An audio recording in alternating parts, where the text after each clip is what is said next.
The other reason why people don't have a trach is if they have head and neck cancer surgery. All right, and then they're going to have a permanent trach or Larry tube, which I'm going to get into in a minute. So there's a reason why that airway's there. Okay, no patient asks for an airway. Okay, nobody asks for a tube to be cut in their neck when they come to Tampa General. So my basic thing is every nurse at Tampa General, no matter where you work, has to be able to do an intervention for a trach patient. I understand that a lot of nurses don't like to care for trach patients. I know some of them are hard to get along with. I know that they have secretions that come out of their trach. I know they're not sometimes the cleanest people. But again, they didn't ask for that airway in their neck. So even before COVID, what I always told RNs is always protect yourself. I don't care if you work in your dialysis unit. Wear gown, gloves, and masks and goggles if you need to suction a trach patient, okay? Protect yourself. It is an artificial airway. If it gets occluded with secretions, plugs, clots, it will definitely prevent the patient from breathing, okay? So that's a problem. And it is something, I teach all my lectures in that you will get help at your bedside. Tampa General has lots of resources. The STAT team or rapid response team as they're called, your respiratory therapist will respond. But your respiratory therapist has a full assignment as an on-call to your area, right? Because you don't have routine stuff down there. So it can take us 5 to 7 minutes to get to your bedside. That's just a fact. There's no reason to shortchange that because we're spread so thin. So the nurse at the bedside has to have the first intervention for any patient in respiratory distress. Any patient, okay? Including a trach patient. So how many of you are comfortable suctioning a patient? Because what I really want to go through is some hands-on. For the people that need some practice suctioning, we've got a couple of kits up here and I want you to practice. My mannequin has a Shiley Flexi Trach. This is what we went to. This is what you guys are seeing most. It has the clear flange. I'm going to send a couple of handouts. I've got handouts. If somebody didn't get a handout, you can hand them on down there. Okay. And I'll send this to your manager as well, or your educator. So this is what the new type of trach looks like, the Shiley Flexi Trach, okay? And this is what you're gonna see most often. I'm gonna send it in a color format to your educator and manager. What the problem is with the Shiley Flexi Trach, it actually is a better device.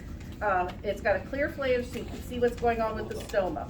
When I talk about a stoma, I'm talking about a hole in the neck, okay?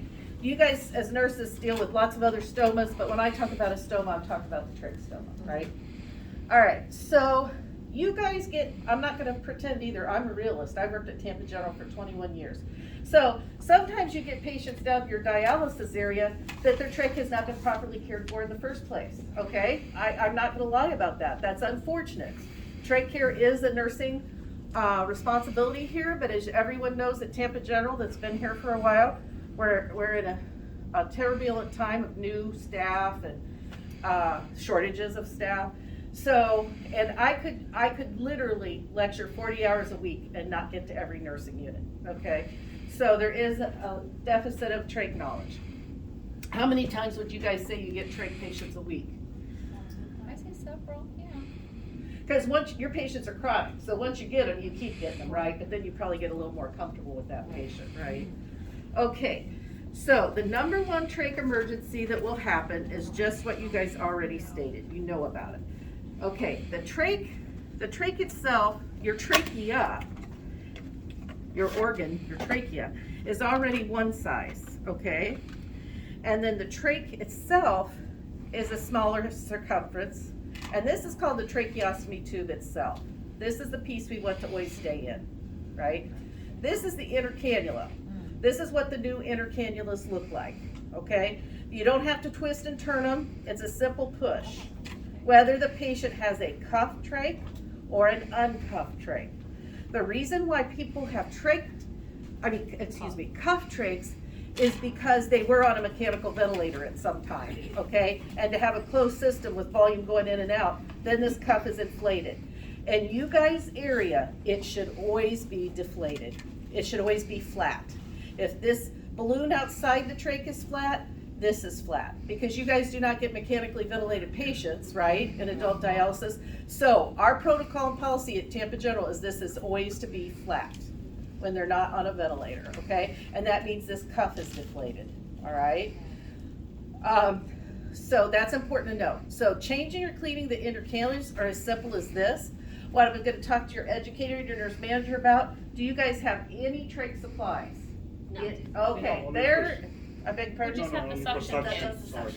Okay, I I think actually should probably get a few trach supplies down there for emergencies, Mm-hmm. okay? So that's probably gonna be something that comes out of this lecture. I'm glad to be included. Okay, so I'm gonna pass this around. This isn't gonna go in anybody's neck, okay? So this is an example of the intercannula. I want you guys to practice putting it in and out. It is simple, okay? And if your patient is in respiratory distress and desats, what your first intervention should be is to suction them. Now, for demonstration purposes, I'm not gonna put on the gloves, and I'm not gonna ask you guys to put on gloves either, because it's just too time consuming. But of course, we're always gonna use clean, sterile technique, we're gonna use gloves. So remember that these suction catheters are made for the length of an endotracheal tube, which is much longer, starts at the mouth, right? So all you need to do usually is go down 4 to 6 inches. So, I mean, that's pretty easy to judge. But if you can't get down 4 to 6 inches, then it's occluded. You stop what you're doing, you change the intercannula. So what I'm seeing, our most common trach for everybody is a size 6. So I feel like you guys need at least size 6 intercannulas in your area. You know, because what we would like, and I'm on a trach team that actually downsizes and decannulates patients. What we'd like to do is have an emergency kit that goes with every patient. However, there's 50 to 70 trach patients at Tampa General every day. And I'm afraid if we start sending emergency kits with them, we wouldn't get them back to the rooms. I'm just a realist, because I've worked here for a long time. So I think the better solution would be getting a few supplies in your par excellence. Okay, so that's something I'll work on with. I'm sorry, I forgot. Like maybe we could do, Sure. like, get like the trach cleaning kit or the 6s, but maybe you could send us one emergency kit. Maybe for I an could make you an emergency. emergency Just kit for down there one, and on then the if most we common needed thing. it, then- There you go. That's the good Then we would thinking. call you and be like, hey, Yeah. if you could replenish That's it. very good. Just See, have that's one. good. That's a good idea. All right, now who knows what this is called? Very good. You even pronounced it right. An obturator. What's it used for? It's so that when the tracheostomy gets out, you stick it in so it doesn't close. Okay, I'm glad you said that. No, that is still in the policy, but no, that's not what you should do. That's why I'm doing this education too, and you were so proud. You know what it is, you know what it's for, but no, we should not just stick this in a hole. What we should do, you call for help. I'm not here to train you guys to replace trachs. That is not your job, no. What you're gonna do, if your patient does take the whole trach out, which I said it has happened, I've been down there. You're gonna put your patient on 100% oxygen, okay? And blow, even if it's a non-rebreather mask, do you have those in your area? Yes, no, there is a respiratory cart down the hall. No, we do. We do. I couldn't find it. Okay. cabinet You We can do. put it, on the bottom. For the trach. no, not even for trach. We're talking about emergency, but I understand what you're asking. Okay, let's not get confused. If your patient takes their trach out, okay, then what I want you to do is get a non-rebreather mask and put it right over the stoma hole, okay, at the 15 liters of flow, till your help gets there, because then they're still getting oxygen. Is everybody following me? All right. Okay. Then the obturator, so why we need an emergency kit in your area, because you need at least a trach of the same size and type at bedside. There really is the most common sizes. The obturator goes into the outside of the trach, not through the intercannula. It won't fit through the intercannula. The intercannula has to be taken out. And this is nothing more than like a guide wire, okay, or a stylet, like they use in stuff all the time. And it makes it much more likely to get down that stoma hole, okay? I'm not gonna take this out because he's actually very hard to get back in a trach, not as hard as a patient is not hard. A chronic patient that's had a trach is not hard to get a trach back in. But this guy I'm not allowed to use lubricant on, and it gums him up if I do. So I'm just gonna tell you that it just goes right in here, okay? Then I'm gonna take the obturator out, and we're gonna put this in here. any patient you are getting in dialysis should not be a critical patient airway when they came down there. You guys, if the patients are critical, you go up to the floor, to the critical care areas, right? So your patients that you get in your adult dialysis unit have had their trach for certainly more than a week to 10 days, and that stoma hole is what I call patent. Even if the trach comes out, that hole is gonna stay open for a period of time. That's why you give the 100% non-rebreather, you call for the rapid response team. All right, that's less likely to happen and evidently hasn't happened for 6 or 8 months. So let's go back to, you're right. So let's go back to this, the most common emergency. The most common emergency doesn't have to do with the obturator or this coming out. It has to do with simple suctioning, and it has to do with changing the inner cannula, okay? So do not be threatened by the inner cannula. Again, I'm gonna pass this around right now. We'll pass it around the entire room. I'm using these for demonstration. They won't go in anybody else's neck. The other thing I want to demonstrate though, because EMT has asked me to do education on this, and again, this wouldn't be you guys' fault to begin with, but you are total care of the patient when they're down there with you. How long is dialysis? 4 hours? So what we've had happening, because in case you see a person with trach ties that are very loose, we've had a lot of decannulations on the floors, meaning accidental trachs being coming out. And what's happening is, again, because we're in such a fury of new people coming on, of course, all the nurses put the trach ties on tight here. That's easy to see. But this is I'm gonna turn it to you guys in a minute too. But this is a Velcro thing. And people vary very much in their size of necks, especially at this hospital. So if you've got a little lady or a little man with a very small neck, this one's already been cut nice to do this patient. But what's happening, because your patients are not so easy to see the back of, do you see what I'm saying? It's not like this nice mannequin that I can sit up. What's happening is people are not cutting this other piece and are folding it back, and so they're making it very loose. This should only be 1 finger breath, okay? That's how we're having a lot of decannulations accidentally, is it looks fine up here, but it's all loose in the back. Is everybody following me? This is house-wide, this is happening, so that's why I'm letting you know that. So what we really want is we want it at least that tight, okay? Just 1 finger, okay? Let's see, so suctioning, you guys do have suction kits in your area. This is what the nurses use. You guys shouldn't really need these. I just wanted to bring it and explain it to you. It's called a tracheostomy care kit. This is what we used to have to use for the patients with non-disposable intercannulas, but we have replaced almost all of those. If you have because then if you had a patient with a reusable intercannula, you'd have to use this because it has to be clean. The good thing about going to the Shiley Flexi is that they're all disposable intercannulas. Okay, so you shouldn't need this, but the floor nurses use it. It's hydrogen peroxide and saline, and they use it to clean around the stoma site. Okay, so trach ties, our policy for Tampa General is that intercannula is to be changed every 8 hours. If it's an emergency, you just change it again. Don't even think twice about it. The trach ties are to be changed PRN, and the trach stoma is to be cleaned around every 12 hours. What you don't want to do with a trach patient, and I could see this happening, okay? I can see it happening anywhere, so I teach it. If your patient does desat and is obviously having problems breathing, you do not want to go straight to an ambu bag. Even though they have that nice airway there, you can. But what's going to happen, you have to try to suction first and clear the airway, because all you're going to do is put those clots or plugs down lower in the lungs. Is everybody following me? Yep. So it has to be, your critical thinking and your intervention has to be, try to suction. If I can't get the catheter down, change the intercannula. Then if your patient's still desatting, bag them. Is everybody following them? So 1, 2, 3, suction, intercannula, bag. Not before, okay? And it is easy to panic. I will tell you, most trach patients will bounce right back.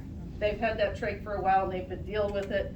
And once the problem is averted, if it was an airway problem that I just talked about, it's gonna be averted. Now, these are very complex patients that you guys do, so they could have something bigger going on in their airway. So obviously if you do suction, change the intercannula, and this, and they're still desatting, there's something else going on. You need more help at your bedside, okay? You might see occasionally, 90% of the time, you're gonna see the Shiley Flexi trach that I just passed her out.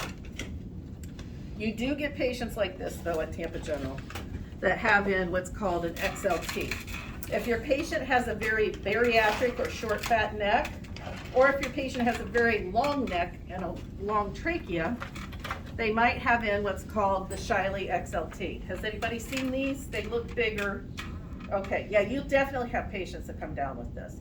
And it might not be a short fat neck person. It could be a really tall, long person, or it could be somebody that was on the ventilator for a long time.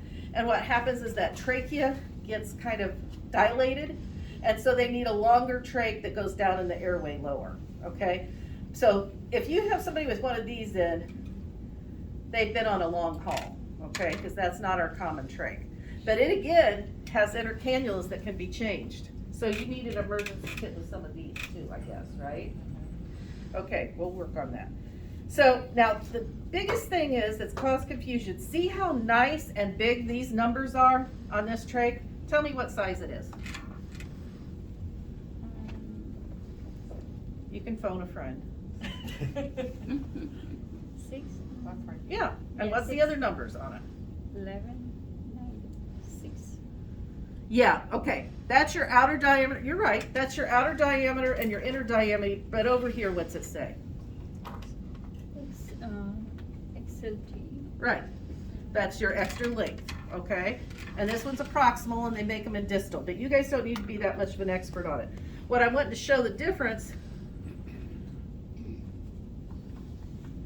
now I'm gonna be, this is much harder. Tell me what size this one is. This is what the problem has been with the new trachs. 10. You win! Okay, but most people don't notice that because it's the smallest number on there. Okay, I've made complaints, Tampa General's made complaints to the manufacturer, and they're supposed to make this number much bigger because it's way too small. What's caused problems is the inner diameter and outer diameter numbers are bigger. So everybody's confused what size the trach is when its size is right over here on the right. And how did you know that where to look? I don't know. That's the first number I look for. Okay. Yeah, so it's I over can't here. even see See, it. that's, I gave it to a young guy with good eyes. So that's the problem, okay? That's a problem. That's a manufacturer Oh, problem. now I see a 10. Yes, but that's what's caused so much problems with these new trachs. They're actually easier to use, but the sizing has caused all kinds of problems because then people see those other numbers and they think they need a different size intercannula, okay? But if it's a size 6 trach, you need a 6 intercannula, okay? People, says up here. that's your inner and outer diameter numbers. So they're supposed to color code them and they're supposed to make those numbers much bigger, okay? So that's been one of the big problems house-wide. The Shiley XLT does still have an obturator. It looks very strange, okay? And again, she's right. We need to make an emergency kit with at least one of each of these things in it. And it goes down, but its purpose is the same. And again, you guys are not to change trachs. You're not, okay? I'm just showing you the way it works. What's important as any nurse at Tampa General, and in the rooms we require this of the nurses, is you have to have the proper equipment at the bedside, and you guys don't have that privilege. So that's why we need a workaround. So again, you guys can try this one. This is a really weird cannula, but it is disposable. It's like a sippy straw on a big gulp or something, right? But that is disposable. Okay, yeah, because what we do require the floor nurses, and we do rounds on it once a week, but we can't catch up with everything, is that a trach of the same size and one smaller is at the bedside. And suction equipment. If you guys get a trach patient down in dialysis, whether they look stable, whether they're capped, whether they have a passing urine, you guys should set them up with suction because that's and they should have an ambu bag. Do you guys have ambu bags that you can get? We'd have to order one, but shouldn't they come with one? That's the thing. They're being transported down by transporters. There's nobody coming with them, right? If they're a stable trach patient. So no, they're not coming with them. So I think that's another thing that probably needs addressed. And shouldn't they come with humidified air? No. Okay. So that's a good question. So I'm glad you asked that because that's where I wanted to get to. So they shouldn't come down with humidified air. If you have a patient that does have plugs or clots, you call your therapist and they should come set this up for you. Again, we can't get you guys into setting up equipment like this. We don't set up your dialysis equipment, right? So this is cool humidity, okay? Cool humidity, and it can and this is a flow meter, and we put it on 6 to 8 liters, and it can go from 28 to 100% oxygen, okay? So in your patient's rooms, that's what they have, and it goes to the trach collar, which goes to the trach, right? This is called a trach collar, all right? Now, when your patients, and this is a one piece of equipment I forgot, if everybody could go to the last page of the handout, and I'm gonna borrow yours. What is approved practice at Tampa General for any transport, this has been, we've been doing this for years, is you adapt a venti mask to the trach collar. A venti is, and I'm very sorry I forgot it. So a venti mask comes with 5 or 6 different adapters and different percentages of oxygen. Your therapist or nurse should send the patient, your patient should definitely be set on some type of oxygen, okay, device and something over their trach. Even if they're capped or have a passing nerve, they should have that in place. So this should be hooked to the venti mask, just like it shows here, all right? Most of our patients on the floors are on 28% oxygen. So we put them on 28 or 31 with the adapter, and then we send it. And those adapters actually tell you how much percentage of oxygen they're gonna give and what liter flow, but it actually is as small a writing as that trach, which just makes it a challenge. Your patient should already come down on that, okay? So your patient is on oxygen when they come down to you. They should be on 28 to 40%. If they're on more than 50%, they shouldn't be coming to you, okay? If they're requiring that, their dialysis should have been scheduled in their room, okay? So this is the venti mask. Has everybody seen this? You guys really should have seen this. I've seen it in dialysis before. Okay, this is what is okay for up to 4 hours. But if you have had to change the inner cannula and your patient has clots or plugs, then by all means call your therapist and we'll set up the humidity. Okay, does everybody follow what I'm saying? If it's a stable trach patient, this is fine. If they're having problems with secretions or plugging, call your therapist and they'll come bring a continuous aerosol mist. We do have 1J across from you, right? That's where people One F come. has, yeah. That's the cool one. Yeah, and we go to 1J a lot for supplies for you guys. But we're gonna get you some basic supplies. So this is acceptable, all right? Just so you guys know, our transporters that transport your patients down to your unit are not medically trained people. They have BLS. They learn a heck of a lot on the job. But I just had to in-service them all also about oxygen and trachs. And the thing is, it's the nurses and therapists' responsibility when they left the floor or wherever they were at and came to you. They're the one that's supposed to check the oxygen, what the patient's on. What the transporter is responsible for is making sure the tank doesn't run out before they get to you.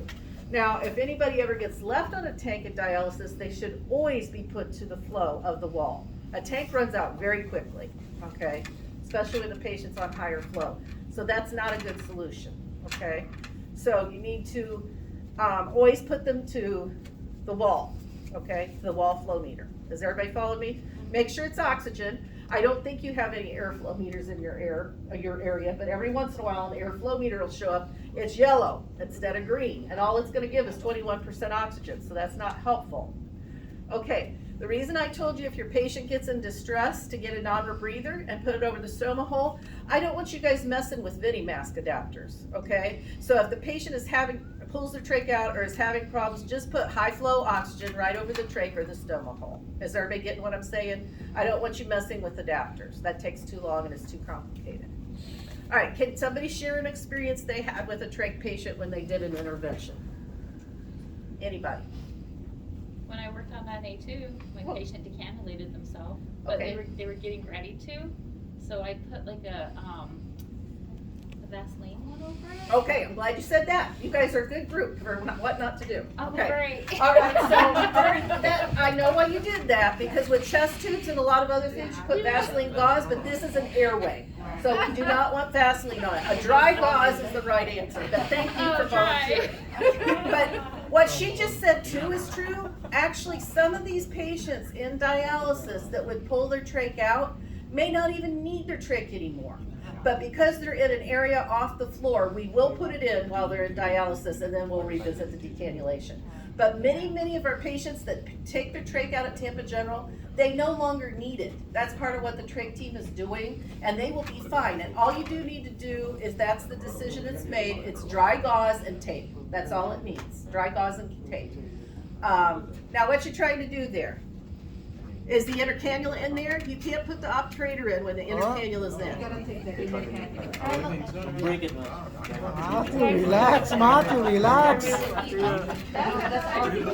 Just pushing it like, he was like, whoosh, whoosh.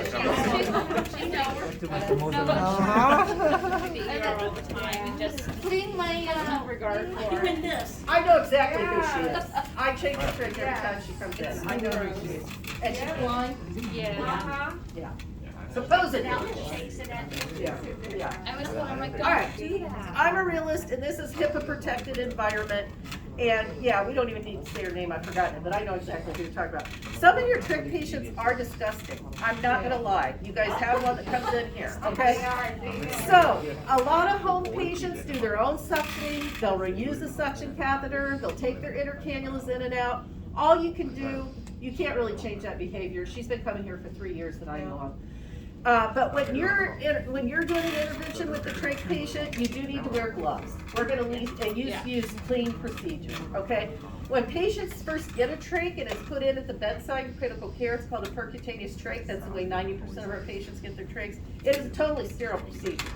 But by the time the trach has been in place, we're really just looking for clean technique, but don't stoop to the level of what the patients do at home. Yes, I know exactly who you're talking about.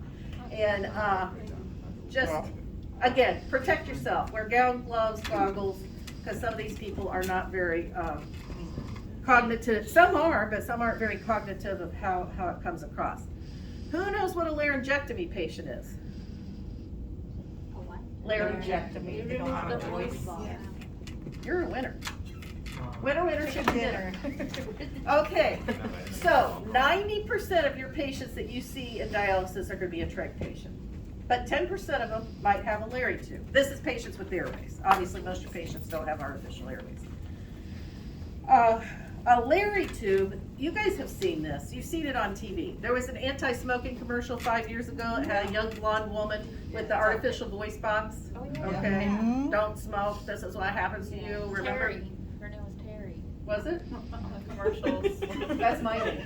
Okay, so anywho, what I'm trying to get your attention is, no. You guys are a fun group. Really, you're a fun group.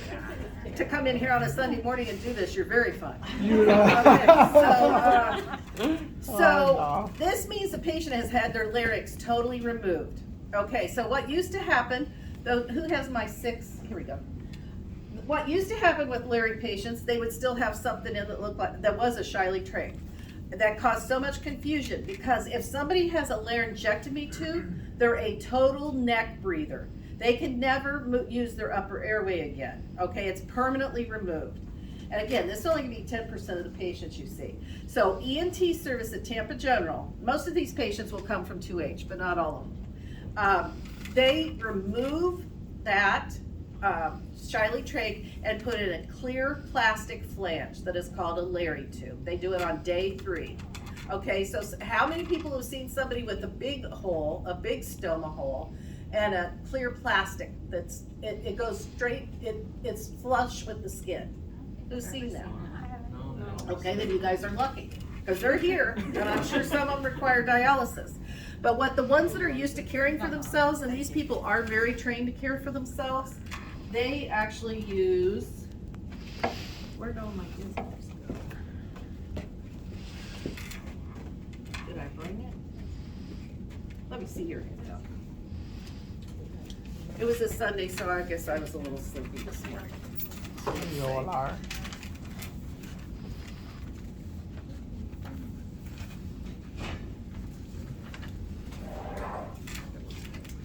Okay.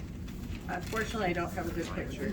So if a laryngectomy patient has any problems breathing, you're gonna have to because they do not have communication between their upper and lower airway, you would have to bag them with a pediatric mask. This is what we do, have on all the floors, to right to that hole, okay? Because a trach patient, if their trach comes out and they respiratory arrest, which is very rare, you could still bag valve mask them, okay? If a patient coded in a dialysis, which does not happen very often, and I don't want to happen, yeah, but if it did, and even if their trach was out, a trach patient, you could have somebody occlude the hole with a gloved hand and bag valve mask them.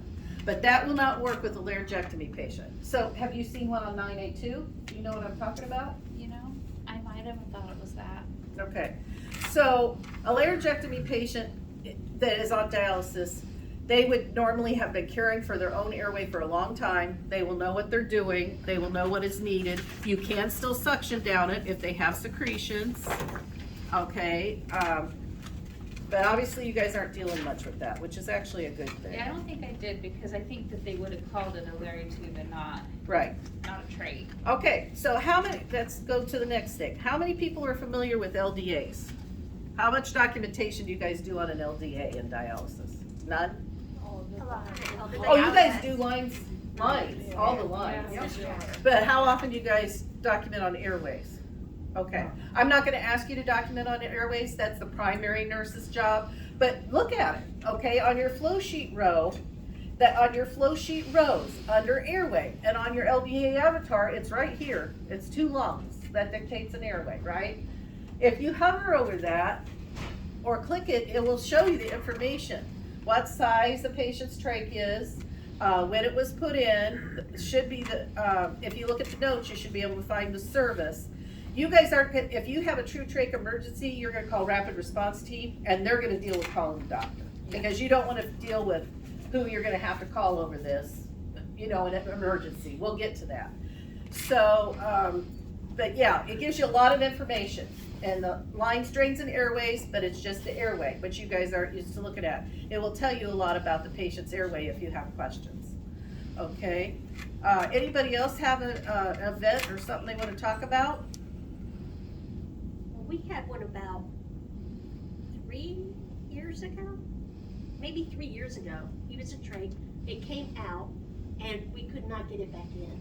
That's what I'm thinking of. I didn't think it was that long ago. Yeah, and he was a patient that truly needed his trach in because it was an airway issue. He was an ENT patient. Actually, that took a physician and going to the OR to get it back Yeah, in. he I went took down, him I to tried the to get it ER, back in, or yeah. to the OR. Yes, he was also a difficult patient. Yes, I remember that. So at this point then, if you guys don't have any other questions or anything else to share, I would like you guys to come by one at a time, take the inner cannula in and out, and I'd like you to suction. And any other questions you have as an individual, you can ask me then. So let's just start wherever. Whoever wants to start first. Yeah. I'm here.